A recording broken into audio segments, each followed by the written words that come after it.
Iya. Tak tampa mung puja pangestune Rama wae sira tampa ya. Sanget anggen kula nampi mugi dados gegahayuan ingkang putra Kanjeng Rama saha Kanjeng Ibu. Iya nggih. Jur apa kabeh wis rampung pakaryanmu ning dalem kaputren. Sakmenika sampun rampung sedaya Kanjeng Rama. Oh, baik wajibanmu. Kewajiban kula sampun saged miru nyamping, sampun saged nyepaki dedaharan kagem Rama saha Kanjeng Ibu. Yen sak wanci-wanci ngersakake sedaya menika sampun sumadya. Wajiban sing apik dulune selawas. Aja nganti sliramu gawe kuciwane Rama lan Ibu ya Geri. Nistakaken dawuh Kanjeng Ibu. Keseputi ramane. Bareng aku ngrungokke ature putrimu sing kaya ngono rumangsa bombo iki perlu tak jaksar awet pisan ing arep aku kuwi wis nampa dawe Rama Prabu Lembu Amiluhur duk mikala semana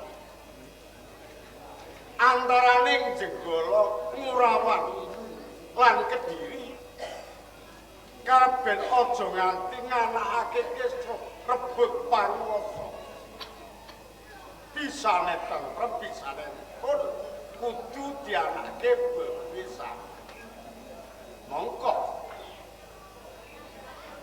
aku wis nampa dawuh yen putriku Sekar Kuning kuwi bakal dijodohke marang kepurunanku Caranglas. Iki mungguh tinemumu kepiye?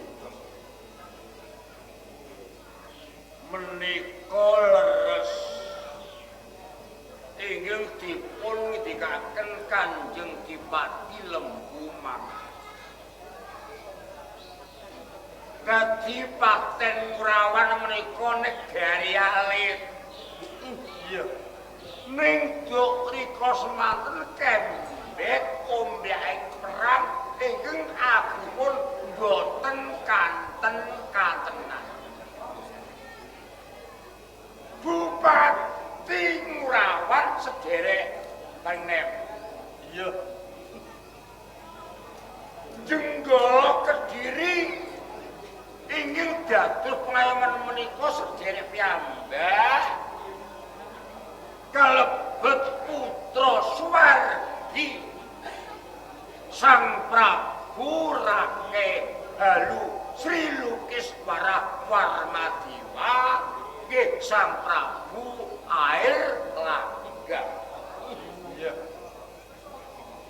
Kediri kasta dening Sang Prabu Sang Mapanji Garasaan dening Jenggala jatuh dening Samarawi Jaya ewa semanten Kanjeng sami rebut panguwasa timbul perang-perang boten mawas anak bapak kadang lan kadang padha paten pinaten saguping Purnayaka Praja Kanjeng aja nganti perang tundan-tundan ing antarane Kediri Jenggala luwih ora menika kedah rumpun kanthi adhedhasar bebesanan. Iya. Mila Kanjeng yen putra Nandang Sekar Kuning dipungkesaken putra saking Kediri. Wah, menika sedaya perkala tetep sami Suraambata ngarepe napa? Jenggala Kediri kurang genten jorokon kaiduping puni Kanjeng. Nek ngono Rekyana Patih Udasinumpit iki wis sarujuk lamun aku bepisan senajan kae kadang aja nganti rebut panguwasa perkara iki. Ya. Ning Ya wis sawetara. Anggonku nampa dawuh. Nanging ego spriki iki durung ana gumathok suruh. Kapan to dawuhe Sekar Kuning lan Carang Mas. Amit mulai kesuwen.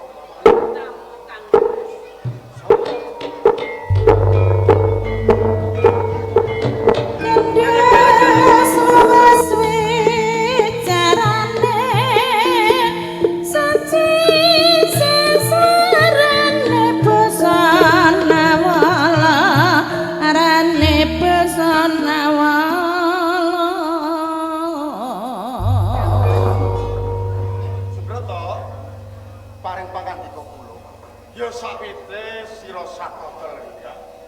Basuki suwarna mencari paman kan. Pikantuk berkah saha pangestunipun paman Lembu Mangga. Winintu Raharjan sowan. Mboten kasupen kula ngaturaken sembah kinarya bekti kula katut. Ya tak tampa. Mula puja pangestune paman wae sira. Sanget anggen kula mugi mewah ana daging kayuanan kula. Semanten mugi kula paman. Iya kepes Sembah kinarya bekti kula mugi kunjuk. tak tampa. Wong pangestune paman wae sira. Sanget anggen kula mugi mewahan ora daging kayuanan kula. Lagi wae perkara iki mau tak rembug. Lan reki ana patih kudu sinupit. Durung rampung kadhadak kan sira sekalian. Sowan ana ngasane pan. Iki mau mung dapur kabeh.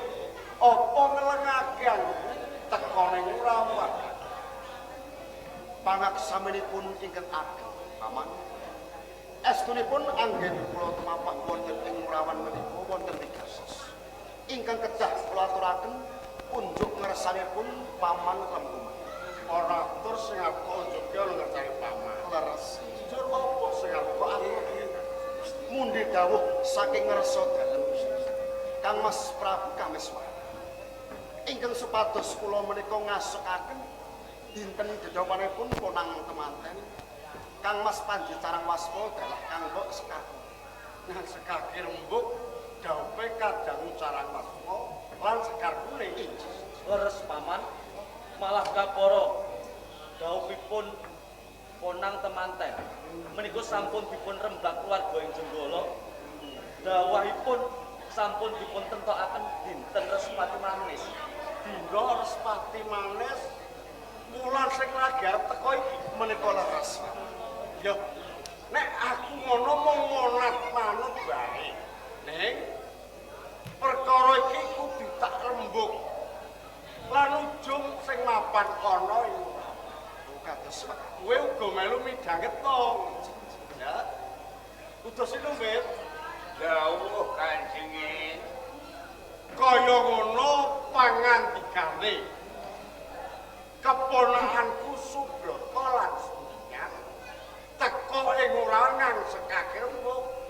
Dawuhing temanten sok dina Respati Manis wulan sing lagi arep. Saiki mungguh petungmu utus. Iki kepiye? Kula niku kok malah gumun setahun jembling srenjeng. Gumunmu kepiye utus? Kawit jaman Joma Jujo. Noma kuno. Sabrono wong lakmat mesti dina Respati Manis. Napa mboten sanesipun dina Respati Manis niki? Lho mungguh pamrayogamu kepiye? Nggih. Kula teng Rawan menika kejawi dados patih nggih dados dukun ahli nusuk ning salahe kathah. Ora aku percaya. Respati Manis. Respati menika dinten Kemis. Manis menika legi. Cara dipun etang ngangge kawruh Jawi. Kemis menika wonten 8. Legi wonten gangsal. Di total niku wonten 13. Ana 13. Ah, aksara 13 niku setunggal lan 3. Nah ditambahke wonten sekawan. Dipun petang Lali aku. wah piye kepiye Pripun Kakang Pati sampeyan kepanggih. sampun Wis tilemu barang itu. nggih rubedane sengkalane silakan kok dawah ngajeng nanging dawah iki badhe pikantuk kabagane agesang badhe nyuwaka mantene gendhonipun antut rumput pindha Kamajaya lan Dewi Rati. Ngaten petang kula mbok menawi niku nggih. Ya senajan toh kepiye wae ana watu sampe watu cilik. Iki gampang disini. Mengko gampang ana syarat sing kanggo nyingkirke marang watu sandunan. Nggih, Kados pundi? angene nggih. Sok yen nek kon kamreku mbok songo manis, anggara kasih, duda, sembar kacang kok wis pati. Ya. Utus Sinubet, kabeh aku wis bisa nampa. Iki aku manut apa pamangkin pinesepuh saka ing Jenggala. Nek damping teman sok dina pati mah. Ning sawetara ya aja bali ana ing Jenggala kabeh. Aku sendiri rasa kangen. Ayo teh tambah teh.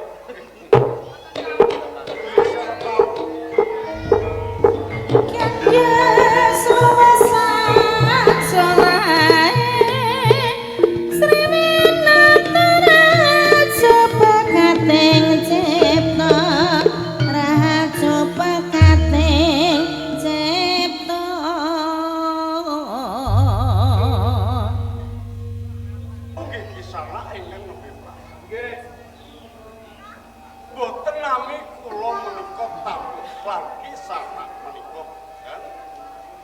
Kisanak menika katuran asma sinten wingking saking negari. Sudya mestani kula nami kula Klana Sambaya Klana Sambaya saking negari Pudak Sepayung. saking negari Pudak Sepayung. Lah kok ngantos umawani minggah wonten ing pendhapa Ngrawat. Monggo wekdal menika nembe nedeng-nedhipun piswananaken. Menapa Badhe pinanggih kalian Sang Prabu Lembu Mangarang. Oh, nggih kula niki ing nami. Ngoten nggih. Tebih saking Pudak Sepayung tumapak wonten ing Rawan. Yektosipun badhe nanjihaken napa kapara leres wonten Murawan wonten salah satunggaling putri ingkang sesilih Retna Kuning. Pancen wonten. Retna Kuning menika anake bojo kula. Nggih. Ning patutan lan kula. Napa niku? Lah niki Sekarsari. Kok adine Kadangipun ingkang Sekarsari. Sekarsari cedhake sumber niku. niku Sekar Aro. Sasampunipun ngertos. Lajeng menapa saripun pisanan? Menawi wonten keparengipun wekdal sakmenika kula badhe nglamari ingkang putra Sekar Kuning. Kula boyong wonten negari kula ing Pudak Sepayung. Badhe nglamar. Nggih. Ning sadarenipun nuwun sewu. Sekar Kuning niku anak kula. Ning kula wenang murba sesa-sesa ingkang aklapai. Nggih, boten sapa. sewa ketingal Saiki timbal ana kadamu Sekar. nistokaken dawuh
Iya iya.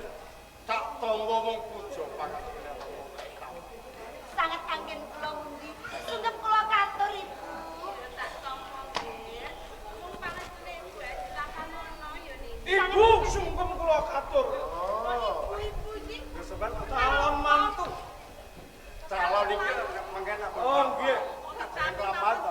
Kula wiwiti wedal sak menika. Sekar kuning Injih jauh katimbalan. iki ana bupati saka ing Budak Bayi. Sing jeneng Kono Sambu. Niate bakal lamar kowe. Lah saiki rene kowe sing nglakoni kono Wasulana dhewe. Di sana kalau sambo ya Kan kowe ra dereng urut to. Sapa to? Endi to sing jeneng Sampun ngertos. Endi? Lah niki. Loh.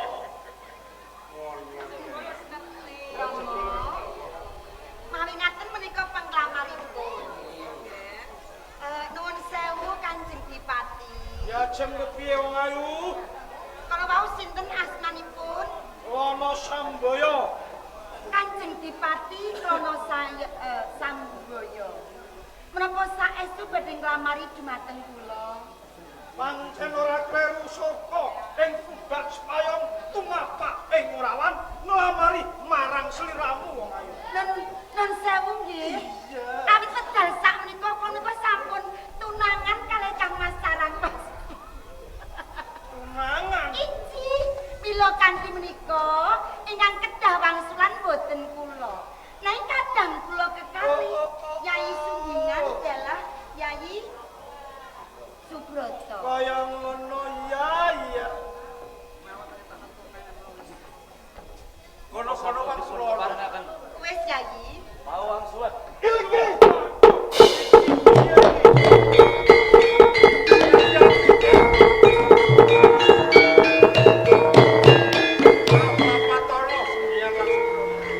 Kanjeng Rama. Nuwun pangapunten saderengipun. Yen to panglamaripun menika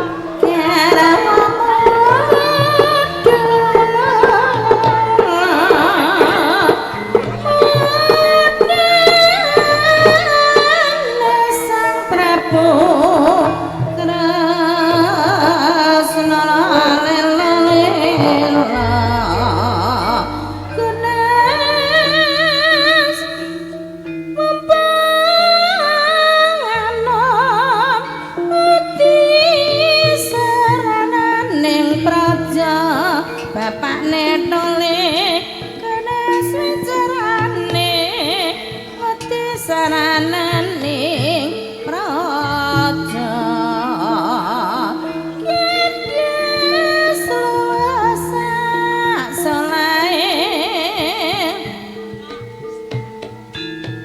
kawilema putra priya dayang durna putra priya